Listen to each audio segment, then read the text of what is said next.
Where's Jack Malay? There's Jack Malay. Hey, Andre Pavelec. Is that how you say his name?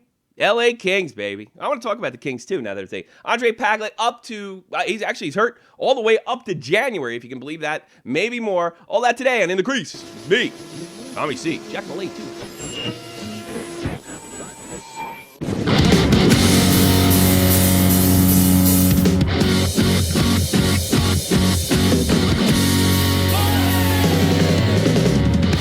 Hey, what's happening, everybody? It's the Jack Attack Monday. Jack Attack sitting in for the Dead on Dave because he's got pay-per-view wrestling. Not very many happy people over there in, Survivor Series land. They said it was a very bad pay-per-view.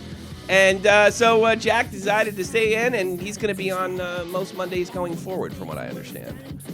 Is that correct, buddy? Do my best, man. I'm still licking my wounds this week from Dr. Deke beating me down in fantasy hockey. Yeah. I'm 3-3 too. I'll tell you that story towards the end if we can get to it. And the Crease and Tommy C brought to you by Real Talk, the Metaphor Messiah, with his new album, Black Mozart, which I heard and is awesome. I like a song called Wild West. It's bitchin'. It's out December 17, 2015. The record release party will be live on Dead on Dave's channel. I hope you check it out. And then we might be doing something over here, too, so I can, seem like I'm stealing. Real Talk, Metaphor Messiah. Make sure you check it out. Andre Pavelec, out till January. This is I don't think we should, this is huge. This is a huge loss for the Jets. We don't really often talk about the Jets unless, I don't know, Dustin Byfuglien, like, rails somebody through a plate glass window. Let's see, this is what I got. Let's the last starts. He's had, almost 9 starts in a row since he's got there. Yeah, Hitchinson. Yeah, a 918 save percentage. How do you think they go forward with this? This is a pretty big loss for a team that's on the cusp. Yeah, but you know what? Hutchinson played well last year for him, so I wouldn't be surprised if Winnipeg kind of rallies around him. But Winnipeg just got off that terrible losing streak anyway, so it's not like they can do much worse than they were doing. No, that's completely that's 100% correct. I just the Jets, they really don't have a hell of a lot of luck. They seem to be always on the cusp of something, and it's not quite there. Do you think the Jets? I mean, Hutchinson, that's a good point. Hutchinson did play well in spots last year. It was a 2-goalie effort all season. There's no reason not to have faith. But you want to have a goalie that's in a groove. Let's face it, 2-goalie system doesn't work, especially come playoff time. God forbid they get a goalie controversy. I was super scared with Tablet and going into playoffs with Tablet and Lundqvist. I mean, if it's like I don't know how to explain this. If Hutchinson takes off and then he gets back in January, what do you do? Guy's got a .91. 91% saves. Actually, that would be 92 if you round it up. 92% save average. That's excellent. It's first rate. That's for a team that gives a decent amount of shots up. That's great. How do you handle that as a coach? If a situation like that would appear. Well, speaking as a Kings fan, I remember when Jonathan Quick went down a couple years ago, and they had Scrivens, Martin Jones, and Scrivens. They were kind of splitting it up, and Sutter kept saying, "The second Quick gets back, he's our guy. He's our guy." So you got to make controversy. That clear. Once he got back, he was playing. Otherwise, you're running the same crap the Blues run into every single year. They don't know who the heck their goalie is. Yeah, and which is a big reason why they're not in the Western Conference Final or Stanley Cup Final, because you never really see them. First round. That's an excellent point, and I think that's the key right there. This is really up to the coaches. The coaches have to make it clear to the team and really clear to the media too, so they can't pontificate. And why is it important to make it clear to the media? Because the players read the stories. And that's really what it is. So you have to make it clear to the media that Pavelec's our guy. This is definitely a chance for Hutchinson to make a statement, but Pavelec's our guy going forward. And then you can always go back. But the problem is you get a situation where Pavelec comes back, he doesn't play well. You put Hutchinson out, and then he lost his groove. So I mean, I think this is a rather big injury. And if the Jets don't make the playoffs, you probably could point to this situation. I've seen it 100 times before. Would you disagree or agree with that? No, I would agree with that completely. It can go either way. They can either play well or they can't. I mean, you see it all the time where, the starting goalie, like last year when Lundqvist goes down, Talbot comes in, plays great. team plays great in front of them. This year with Montreal, Price goes down. Mike Condom comes in, plays well. So, oh, Jesus. I got to call Karn Johnson. Are you going to get this mic situation? You're always saying you want to call. Oh, no. I'm fine. Yeah, I'm doing your team today. I'm hearing shit in the background. You got to learn to call radio shows or YouTube shows for anyway. Oh, yeah. Well, you got a TV going on in the background. You got a rugby game, for Christ's sakes. Turn that shit off. Oh, fuck, I'll turn it off. Turn that shit off, yeah. What do you think this is? Rugby. Yeah, he's watching rugby over in New Zealand. Some big rugby player just died. All right, what do you got? Oh, my God. He's running back to see if I hung up on him. Pretty good chance. Karn Johnson, what do you have for this program? 3. It's a big loss for the Jets of Andre Pavelec. Yes, I would agree. Yeah. But I agree with Jack. Hutchinson did have a really good season last year. Yeah, he's a good goalie. Hopefully he's a great goalie. Hopefully he can do it. Let me ask you.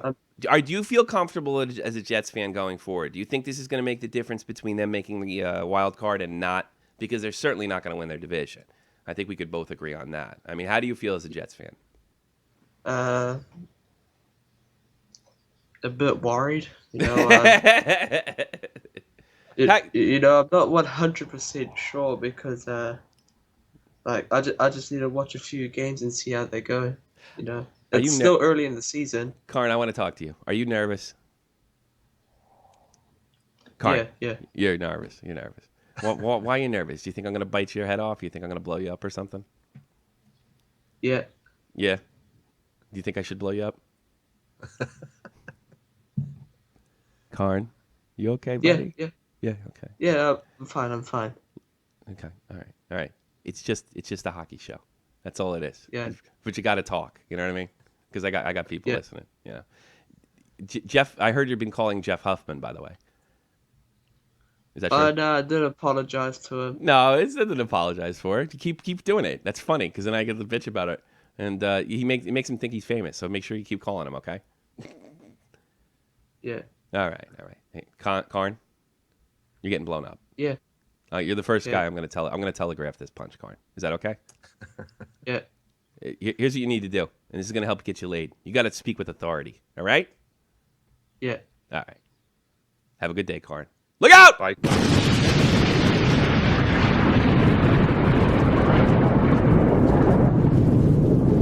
Poor Karn Johnson. Poor Karn Johnson. Poor Karn Johnson. Or Karn. Karn. He's a good man. He's a Swedish of descent living in New Zealand, and they just lost their favorite All Black. Are you familiar with the All Blacks? Never heard. What's that? They're they're a that's the New Zealand national team, and New Zealand is only known for two things: that those horrible Hobbit movies, and they're really.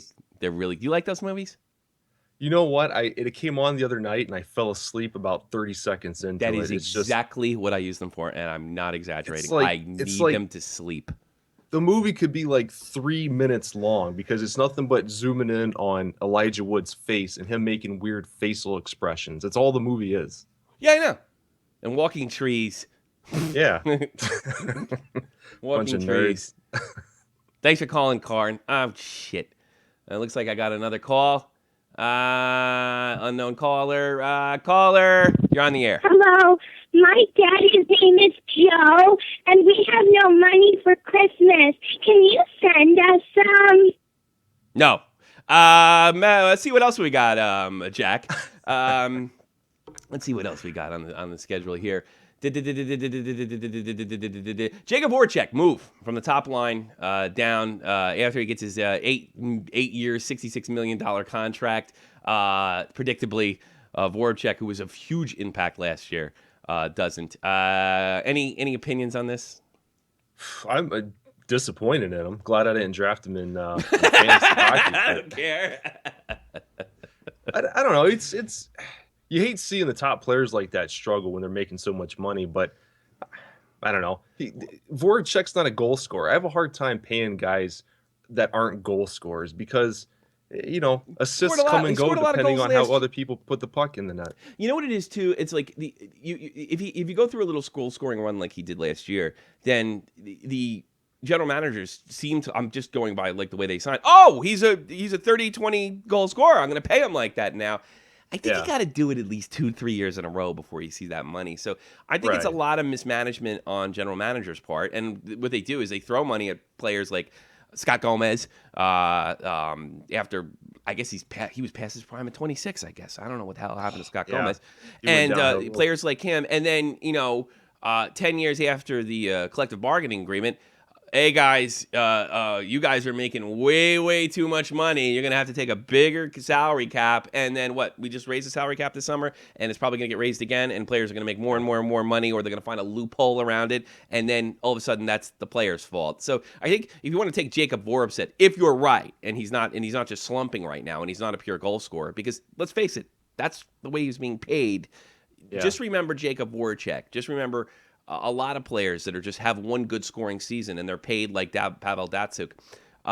This is the reason we have stoppages every 8 to 10 years. Yeah. This is exactly. And the Flyers are like prime. They're just prime examples of that because you got guys like Vinny Lecavalier making $5 million a year. He's a healthy scratch. Mark Streit, McDonald, they got like 4 guys making $5-6 million a year who aren't even playing. Yeah, yeah. So like there you go. I mean, no one. They always blame the players for making too much money. Well, I don't know. I always thought you're supposed to make as much money as you can, whether you're a plumber or a hockey player. Yeah. So the owners are the ones that give it to them. Yeah, I know. I never got around this thing like, well, the players make too much money. Says fucking who? I'm asking anybody. Well, stop paying them that much money. Stop paying them that much money. They don't make too much money. That's the truth. What other line of work out there is like, wow, you make way too much money as a plumber? And I always ask these people that say that, and they always say, well, he's a hockey player. He shouldn't make that much money. No. It doesn't work that way. What happens is you are paid for what you generate for your particular company. Right. And most of the time, these guys are getting ripped off. They're generating billions. Oh, yeah. Billions. So that's why Jonathan Toews and Patrick Kane are worth $11 million a year because they bring so much money into the Blackhawks. And what's the real money they probably are entitled to? Probably more like $100 million. If you really wanted to make it dollar for dollar, it's probably more like 100. So think about that next time. Think about that next time. Carn Johnson says he's off to bother Jeff Huffman. Poor Carn's a little intimidating, but I do appreciate his fandom. Yeah. But you got to talk. You got to talk. I can't do it any other way. I love when your kids call, but you got to be able to spit it like Jack. Spit it out, man. Yeah, dumb GMs on the Flyers. Dumb GMs all over the place. And then Gary Bettman gets his marching orders like, hey, guys, you're making too much money. This league's going to fold. We're going to do this. We're going to do that. Yeah. They never fold. They never close a team, and they always put a new team in a bad area. Speaking of, Seattle. A lot of less talk about that. Rumors going around that might not actually happen. Good thing, bad thing, or doesn't really matter? I don't know. Based on like the Seattle sports market, from what I've seen with the football team and then the soccer team, like they got some pretty passionate fans there. So the Whitecaps especially might do well. Yeah, it's just like such a hipster town. They might actually take the hockey. It is. Yeah, from what I understand, if you're a Canadian hipster, you actually poo-poo hockey, right? And you go soccer. And if you're an American hipster, you might, hockey's great because it's not the mainstream sport. I liked it before you did. Any feelings on Travis Harmonic? I don't want to really speculate on what actually wrong, but I guess he wanted to get a trade. The Islanders are honoring that. And the Vancouver Canucks met with him. And now they're telling him, I guess this is close to where he lives. It's a family issue, so he needs to be close to home. Right. And they're not accepting his demands through the trade. A little bizarre for a guy that has a serious family problem. Go ahead. I would think that it came down to the Islanders just not getting, because the ball is now it's in Vancouver's court. They know they don't have to give up a lot. To get Hamonic. They could throw a 3rd round pick and say take it or leave it, Yeah, but it's saying most of the articles are saying Harmonic's demands. Oh, okay. Not necessarily that makes perfect sense. Like, they got the Islanders over a barrel. Right. And he needs to move. But it does. If Harmonic's demand, did he ask for a raise? Did he? This is just it's bizarre to me. Absolutely bizarre. We probably won't know because it's personal. So have to speculate until then. Yeah, absolutely. What about your Kings losing to the Canes? Seemed like coming back, it was 3-2, and then Canes make it 4-2, and that's when I had to go live. Well, what's the deal with your with your hockey team? They do this every year. They go on the road trip. They can never win in Detroit, and they always seem to have trouble in Carolina too. But it's bizarre. For the Kings, I think it's like they got to get more scoring from other than the Jeff Carter, Tyler Toffoli, Milan Lucic line. They got one line that's rolling, and every now and then someone else chips in.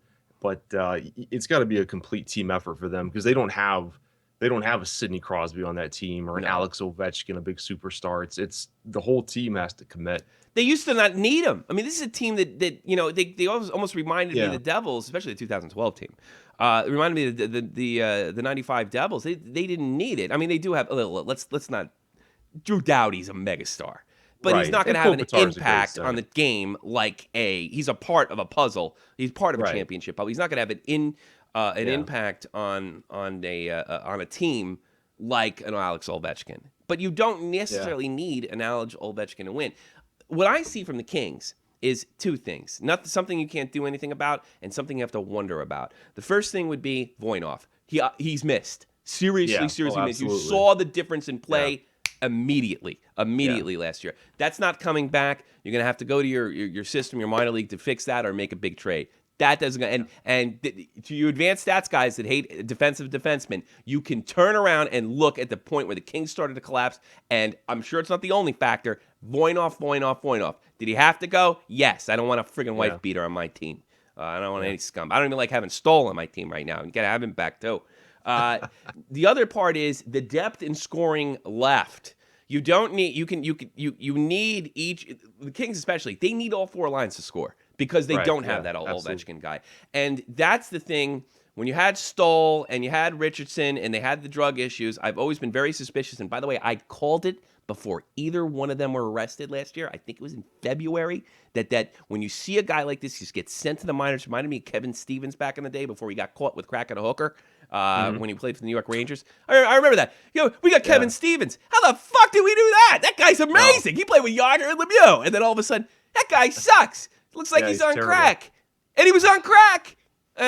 So that's what I wonder. I mean, do you think, this is pure speculation, and I tell you something, it's just the way I know. I grew up in New Jersey. I know drug addicts. It's usually just not one guy. Do you think that may be a problem that's just something really, really much deeper? Much deeper in the Kings locker room that we don't know about. And I'm purely speculating, but that's what my gut tells me. It ain't just Stoll and Richards. I don't know. You want to touch it? You want to touch it? Come on, news and rumors. I do. I think there's probably a serious problem there. Yeah. And maybe, who knows? It wouldn't surprise me. 2 Stanley Cups. Hey, look. Hey, the great Edmonton Oilers. They supposedly got Grant Fuhr had a drug problem reportedly. Yeah. And I had a friend of mine that was he was pretty well connected, I would say, in the 80s, and he used to tell me that they were called the high-flying Oilers for more than one reason. They had some stuff going on in the locker room. Now Gretzky denies that in his book. Yeah, like outright denies it. I can't see Wayne Gretzky doing a line. He's got his image to. I see. That's the thing. I don't think he's as squeaky clean as we think he is, but he's done such a masterful job of maintaining that good Canadian boy image. It's just, it's his face. That's the thing. Yeah. He's too. He looks like a nice little Polish boy, Wayne Gretzky. Oh, and he cried. He cried at the press conference. If he had never cried at the press conference when he got traded, we never would have, he was the hero and Pocklington was the evil villain. Yeah, all because Gretzky cried. The whole trade was mutual. Pocklington would have killed that deal. Gretzky wasn't re-signing. He was a free agent. Whatever. Well, you know what Wayne says would happen with that situation, that they approached him and says, where do you want to go? And he says, I don't want to go. And he said, they said to him, is like, well, if you don't want to go, we know your wife's pregnant. And that doesn't sound like a really big deal today, or excuse me, not his wife, his girlfriend at the time, would have mentioned Janet Gretzky, of course. Right. And they actually sold that year all their season tickets. Not that the Oilers weren't worth seeing without Wayne Gretzky. They certainly were, and they would go on to win a Stanley Cup without Wayne Gretzky. They basically told them, keep your mouth shut. And then right before the season started, they went on. But she had a baby in brewing, and that may have been, being a Catholic that grew up around Irish, Polish, and Italian Catholics. It's a big deal, and more of a big deal in 1988 than it would have been in 1998. Yeah. So that's Gretzky's a businessman, though. I mean, he's a smart business guy. He's no People dummy. forget, like he went to the WHA. He voluntarily signed a contract with the Indianapolis Racers. He didn't know what was going to happen. No idea. As far as he knew, the WHA was going to stick around, and he would never play in the NHL, never have a chance for a Stanley Cup. Why? Because there was a huge contract waiting for him in Indianapolis, and then ultimately in Edmonton. I mean, he's a smart business guy. He's not. You think so? So why won't you speculate on your own team who has gotten trouble, and you will speculate on the great Wayne Gretzky? What the hell's the matter with you? I'm not speculating about Gretzky. I mean, that's the stuff that happened. Peter Brunt, he wrote a book called Gretzky's Tears. It's just all about the Gretzky trade. It's fantastic, and it kind of puts everything into reality. But as far as the Kings, I mean, I don't know, man. If I saw some type of evidence and losing 2 games in a row on the road, each by 1 goal, it's not enough for me to panic just yet. Yeah. I hope they nixed it with Stahl and the thing, because if they didn't nix it, and there's just few guys in there acting wild, and I think 2 Stanley Cups will do that to you. I mean, let's not. It's been Chicago, LA. So I think that could be fixed, and I think also it's up to Sutter and Doughty to point those guys out and get rid of them, even if you're tight with the guys. Speaking of Chicago, they're going to be in Las Vegas. Did you see that little clip? News story? No. Tell me. Something about every year. It's like Joel Quenneville's his thing, where they have like a West Coast road trip and they have like two days off or something. And instead of practicing, he takes the team to Vegas and they go and have a good time or something like that. But already some Ryan Lampert articles questioning if that's a good idea. Oh, really? Yeah, because they're not adults. Yeah, how dare adults go, on their free time to Vegas? Yeah, that's probably true. I mean, that's typical. That's typical Ryan Lampert. I mean, look. Here's the thing. Here's the way I see this. I'm a libertarian. If you can't handle your shit, that's on you. 150% on you. Right. You're completely responsible for it. If they fuck up, they fuck up. Yep. And let me tell you something. Could Ryan Lampert coach a team? Could he get respect? I mean, this is a guy who thinks he knows absolutely everything from looking at a stat site that he has nothing to do with and making decisions based on that. I saw him going after Tortorella today. They really are. They're 0-7 now. They're like 7-6, and Ryan Lampert's collecting whether Tortorella had an impact. Well, fucking, of course they did. Here's the fucking problem: he flies in the face of your worldview on hockey. Right. That defensive, boring style wins hockey games. And every single stat that he would show up, they're, the Blue Jackets have increased their shot blocking. They've decreased the number of quality scoring chances the other team get. And at the end of his article, it was like, well, it was bound to happen sooner or later. Like, just don't give Torts any credit. No. You can't give Torts credit because that flies in the face of his view on hockey. I mean, look, Ryan Lampert believes that he could go in and coach a team. There's no doubt about it. But he knows at some level that his, 5'0", balding, snarky. I mean, we're talking about it. I mean, these guys. I mean, they can't get laid. They can't get related to people. I mean, you can't look. You look at a guy like Joe Quenneville. He got laid. He gets laid. He's a man's man. Yeah. Ryan's sniffling and looking at calculators and computers, and the players don't respect it. Yeah. Even the great Drew Doughty, who's a advanced stats hero, he thinks it's bullshit. He still wants Jake Muzzin. He still wants Jake Muzzin next to him, even though from what I've been told, the advanced stats, it doesn't make sense to keep them together or something like that. No. Comes down to just being comfortable. You can't base everything on advanced stats and Corsi, and it makes no sense to me. Like, shooting the puck or directing the puck towards the goal, what does that have to do with puck possession and trying to predict how teams are going to do? Hockey's way too fast to try and pin it on one specific stat and say this guy's going to win. And then you throw in the goalies. The goalies are like the ultimate X factor, because a goalie can get hot, stop 40 out of 40 shots, and it throws all that shit right out the window. See? Well, there you go. Hey, Joe Cronin has to call his friends to dislike my video. Like the video right now if you just want to piss him off because I have almost a 20 differential when I smashed him. Let him know. Let him know. Get those likes up. Let him know. You jerk off. That's pretty much, I think that's all I got. Let me check out some headlines for you. We touched on the Seattle thing. We actually went over that. Fuck the Seattle thing. The NHL deal with Adidas means changes coming to the jersey. Does that even concern you at all? No, you don't care. Not really.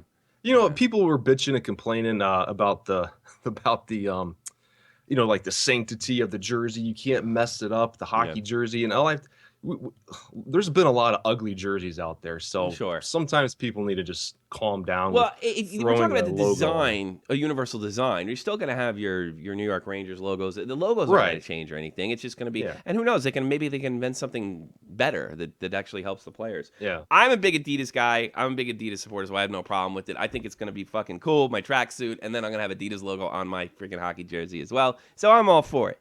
That's really cool. Today is the 1 year, the first anniversary of the passing of the Irishman, Pat Quinn, of Vancouver Canucks fame. He's a great coach. I wanted to mark that. He was a big. I'll never forget going up against him with my Rangers in '94. Good old Pat Quinn. I love criminals. I just like criminals. Former Leafs defenseman. I think he's defenseman. Ian White arrested on several weapons charges. White faces maximum 2 years in prison for each careless use of a firearm, up to 5 years in prison for unauthorized possession, up to 5 years in prison in possession of a firearm in an unauthorized place. That sounds like fucking double jeopardy to me. And up to 5 years in prison for unauthorized importing of a firearm, and up to 4 years in prison for a breach of recognition. I don't know, whatever the hell that means. Poor guy. You look at 20 years in prison, douchebag. Have fun. Jesus Christ. Nah, he probably won't get anything. I think he's playing the AHL now anyway. Okay. Yeah, so poor fucking guy. And that's all I got. If you because when I start playing the music, you know damn well somebody's going to call in. Yeah. When they could call in anytime. Like this kid. He calls in. Hello, my daddy's name is Joe, and we have no money for Christmas. Can you send us some? Sure, kid. Send them a few bucks, Tommy. Yeah. It's for the children. Or you could get suckered into buying a green screen and never seeing it used, and you could do it yourself. And then, be a shit bum. I think that's great that he fucking used that. Oh, God, I love that. Who needs green, man? Brown's where it's at. Yeah, Brown's where it's at? Yeah. Brown's where it's at. I got all sorts of stuff coming up for that shit bum. Tonight in the National Hockey League, 7 p.m. Eastern Standard Time, St. Louis Blues take on Jack Eichel and the Buffalo Sabres. Nashville is in New York to take on the Rangers. The Carolina Hurricanes coming off their win on the Los Angeles Kings. Sorry, Jack. They're in Philadelphia to take on the Flyers. Edmonton Oilers, they take on the Capitals. 7:30 Eastern Standard Time. The Boston Bruins, they're in Toronto to take on the Leafs. Little Original Six rivalry. Also, on the East Coast, Jack's LA Kings, they take on the Florida Cats. And, oh, geez. Think you can beat those guys at least? Yeah, should be fun. Yeah. Have them here. You're not here. I'll tell you something. We're not hearing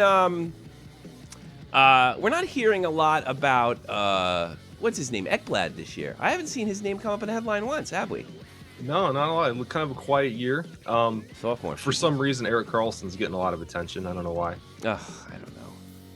I think he might be the most overrated player in hockey, to be honest with you. You know that? He would be if he would just move up to wing, he'd probably win the Art Ross. Like, what's the point of being like? I don't know. I mean, I understand there's places for the Phil House. I mean, they all want to be. That was the problem with Bobby Orr, and same thing with Michael Jordan. If you want to think about it, basketball, everybody thought they could do what he does. Well, Michael Jordan played defense, and so did Bobby Orr. Yeah. So it's like, and these reporters, they're such jerk-offs. Well, he had the most points. I'm going to vote for him. Just showing you without a doubt. They have no idea how this game works. Yeah. The awards are a joke, man. I think we've all realized that by now. Absolutely. Colorado and Winnipeg take on the Jets. Hope they turn it around. I guess Hutchinson's going to be at lead. And that's the latest game tonight. That's 8 p.m. Eastern Standard Time. You know what it is, too, with the advanced stats guys? They look at, I often referred to it, heard to being referred to as the eye test. And the eye test is unreliable. But yet numbers in past tense seem to be more reliable than that. And what they don't believe in it, they think it's a myth. And anybody's ever played this game or really watched the game closely, emotion has a big part to do with it. The Philadelphia Flyers won because they scared the shit out of the other team. Fights turn this, it gets the fans up. I'm sorry, that has a mental impact. I've seen it happen too many times. Does it work 100% of the time? Of course not. But it definitely, it definitely has an impact. No money for Christmas. No, get out of my crease! Give him some money, Jonathan.